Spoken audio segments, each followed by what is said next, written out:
How to take advantage of free math tutoring the most effective way. Okay. Now, recall that free math tutoring, there's usually going to be more people there. Right now, if you struck gold with free math tutoring, that ain't nobody there and they stick to you, this ain't for you. I'm talking about if you're going to free math tutoring, there's a bunch of other people there. You know, you got to kind of fight for a spot. This is what I used to do when I used to take advantage of free math tutoring. Now, there was always a couple of tutors that I always wanted to be with, right?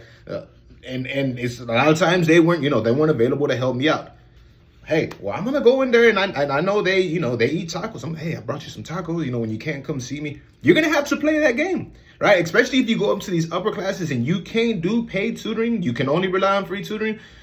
Well, bring them a candy, bring them a Coke, bring them a coffee. You're gonna have to stand out between them so they can know, hey, I'm gonna get to them next, right? Because there's gonna be a whole bunch of people there trying to get their help.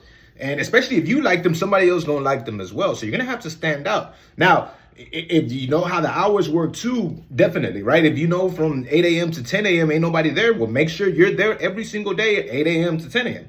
But if you have to somewhat pop up at a different time, there's gonna be people, hey, I couldn't make it this morning. I brought you some tacos.